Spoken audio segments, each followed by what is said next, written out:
College street Indian coffee হাউসের আরেকটা branch যে বালিগঞ্জে আছে এটা আমি জানতামই না। রাস্তা দিয়ে যাওয়ার পথে চোখে পড়েছিল এই ইন্ডিয়ান কফি হাউসের ব্রাঞ্চটা। পড়তেই এই ব্রাঞ্চে চলে গেলাম এবং এখান থেকে কিছু খাবার খেয়ে দেখলাম আর একটা ছোট্ট ভিডিও বানিয়ে তোমাদের সাথে শেয়ার করছি। হট কফি কোল্ড কফির পাশাপাশি এখানকার কাবাবস কিন্তু খুবই ভালো লেগেছিল আমার।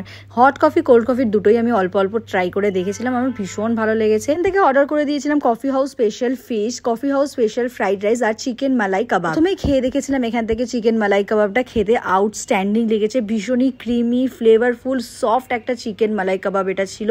গ্রিন চাটনির সাথে জাস্ট জমে গিয়েছিল এই মালাই কাবাবটা, কিন্তু সত্যি ভীষণ ভালো লেগেছিল আমার। তোমরা যদি কখনো ইন্ডিয়ান কফি হাউসের এই বালিগঞ্জের ব্রাঞ্চে যাও তাহলে আমি বলবো একবার হলেও এখানকার যে কোনো কাবাব ট্রাই করে দেখো, তোমাদের ভালো লাগবে। এরপর এখান থেকে খেয়েছিলাম কফি হাউস স্পেশাল ফিশের আইটেমটা।